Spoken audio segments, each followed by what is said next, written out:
Welcome to my YouTube channel learning with G. आज मैं आपके साथ CS409 introduction to database administration की प्रैक्टिकल सब्जेक्ट की असाइनमेंट नंबर 2 शेयर करने वाला हूं, जो कि फॉल 2024 की असाइनमेंट है। 2 जनवरी 2025 इसकी ड्यू डेट है और मैक्सिमम मार्क्स इसके 20 हैं। प्रीवियस मैंने 409 की असाइनमेंट बनाई थी, तो काफ़ी स्टूडेंट ने कमेंट में रिक्वेस्ट की थी रात को कि आप इसको भी बना दें, प्रैक्टिकल को भी।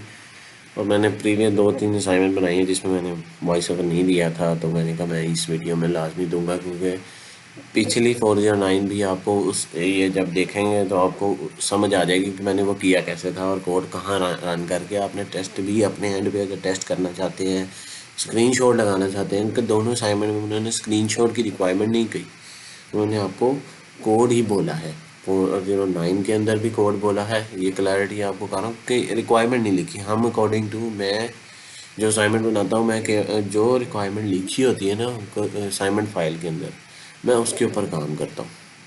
मैं कोई चीज़ एक्स्ट्रा या कोई चीज़ उसके अंदर अपने से नहीं करता कि वो रिक्वायरमेंट को मैच करे। हमारा बेसिक यही मकसद है, और आपका भी इन स्टूडेंट भी जो है आपने उसी के सिनेरियो के अंदर रह के काम करना होता है।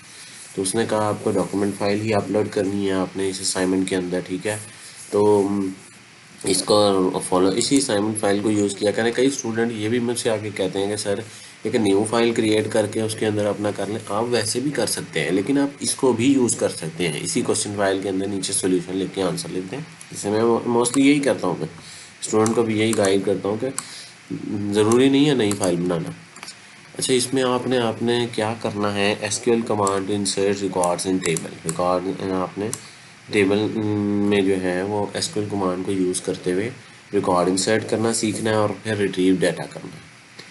उसने आपको एक टेबल दिया हुआ है जिसमें एम्प्लॉय की आईडी है, एम्प्लॉय का नाम है, एम्प्लॉय का एज है, एम्प्लॉय का डिपार्टमेंट है और एम्प्लॉय का सेल है। सेल नंबर होगा, ये मोबाइल नंबर के बारे में बात करना चाह रहा है। तो एम्प्लॉय टेबल है बेसिकली, ठीक है। अब आपने यहाँ करना क्या है कि आपको 2 चीज़ें उसने कही हैं। उसने कहा आपने PL/SQL का कोड लिखना है। SQL का तो आप लिखोगे, PL/SQL इसके प्रोग्रामिंग में मैं अभी आपको बता देता हूँ मैंने कहाँ लिखा है, क्या सारा कुछ किया है। उसने कहा है कि एम्प्लॉय अली का जो रिकॉर्ड है ना वो निकालो। अब जब तक आप इसके टेबल को क्रिएट नहीं करेंगे और उसमें वैल्यूज़ नहीं डालेंगे उसके अप्रोप्रिएट, तब तक आप वो निकाल नहीं सकते। कोड तो आप लिख सकते हो, लेकिन आपने अगर खुद से आउटपुट निकालना है तो उसके लिए आपको ऐड करना पड़ेगा। मैं सारा कुछ करके दिखाता हूँ। अच्छा, और उसके बाद you are required to write PL/SQL code to delete the record available. उसके बाद आपने एम्प्लॉय ID 20 यानी ये भी आपको ऐड करनी पड़ेगी, तो तभी आप रिट्रीव कर सकते हो। जब तक आप उसे ऐड नहीं करोगे अपने डेटाबेस के अंदर, आप रिट्रीव नहीं कर सकते। उन्होंने कहा आपको एम्प्टी टेबल दिया है और आपको खुद से कहा है कि डमी वैल्यूज़ आपने इंसर्ट करनी है। तो वैल्यूज़ की टेंशन नहीं लेनी, जो मर्जी इंसर्ट करो। ये ज़रूरी नहीं कि आपका अपना नाम हो या कुछ भी हो, बस डमी वैल्यूज़ होनी चाहिए।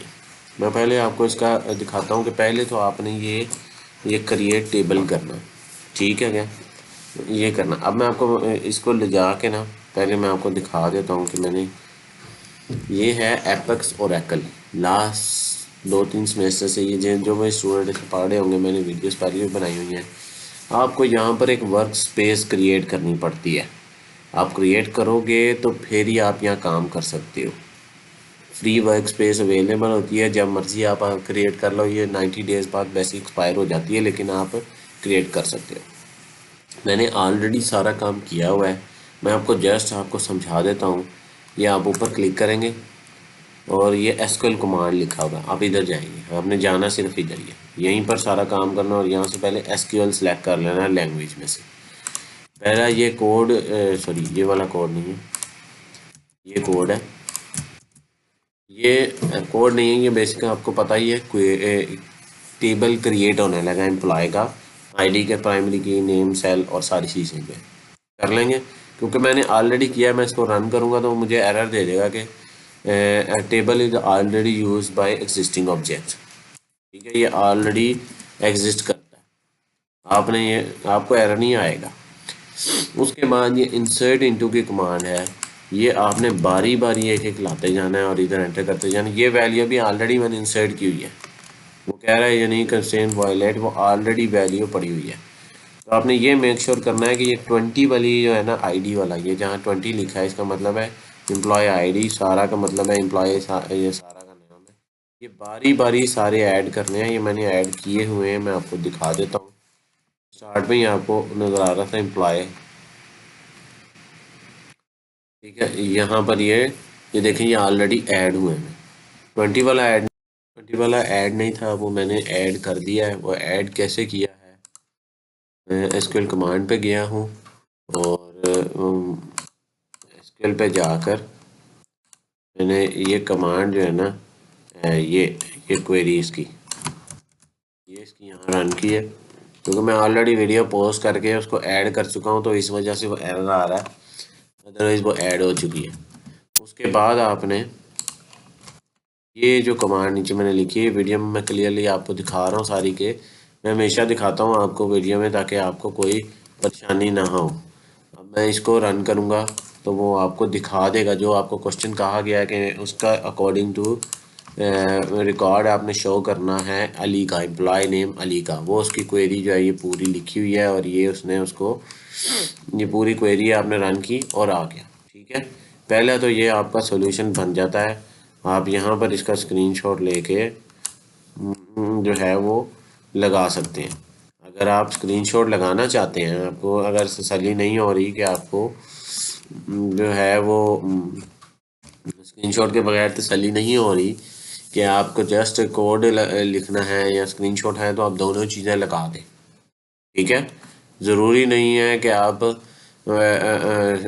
स्क्रीनशॉट लगाना ज़रूरी नहीं है, उन्होंने कहीं पर कहा नहीं है क्वेश्चन के अंदर, लेकिन आप कर देंगे तो कोई उसमें आपको मार्क्स उसके कटेंगे नहीं, या लेकिन एक्स्ट्रा मार्क्स भी नहीं है इसके कोई, जस्ट आपको कोड बोला गया तो ये कोड आपका सोल्यूशन है। पहले टास्क का ये सोल्यूशन है। अच्छा, दूसरे टास्क की तरफ आ जाते हैं, क्योंकि आप मैंने ऑलरेडी आपको बोला है कि 20th आईडी आप जब आपने इंसर्ट की तो वो आप ऐड कर चुके हो ये, ठीक है। तो जब आप ये रन करोगे, ये लगाने लगा हूँ मैंने, ये क्वेरी लिखी है, ठीक है। लेकिन ऊपर से आपने देख लेना ये PL/SQL सेलेक्ट हो, रन करेंगे employ record 20 has been deleted. अब हम इसका स्क्रीनशॉट ले लेते हैं और फिर हम वेरीफाई करने जाते हैं कि आया जो 20th रिकॉर्ड है वो डिलीट हो गया है या नहीं डिलीट हुआ, ठीक है। इधर आ जाए जी, वर्क स्पेस पे क्लिक करें, SQL workspace, employ table पे जाएं।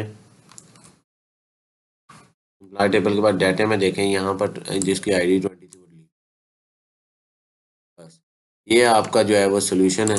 इतना सा असाइनमेंट नंबर जो से 2 है, इसका कंप्लीट सोल्यूशन ये है। अगर आप स्क्रीनशॉट लगाना चाहते हैं लगा लें, जैसे ये कोड लिखना चाहते हैं एसक्यूएल स्क्रिप्ट की जो रिक्वायर्ड है वो भी आप कर सकते हैं, दोनों चीज़ें आप जैसे आपको ईजी लगे, ठीक है। CS409 को भी मैंने same as it is apex के थ्रू ही किया था और इसमें आपको पढ़ाया भी यही गया हुआ है, ठीक है। कोई और वर्क स्पेस आपने कोई और जो है वो इन्वायरमेंट यूज़ नहीं करनी, यही करनी है।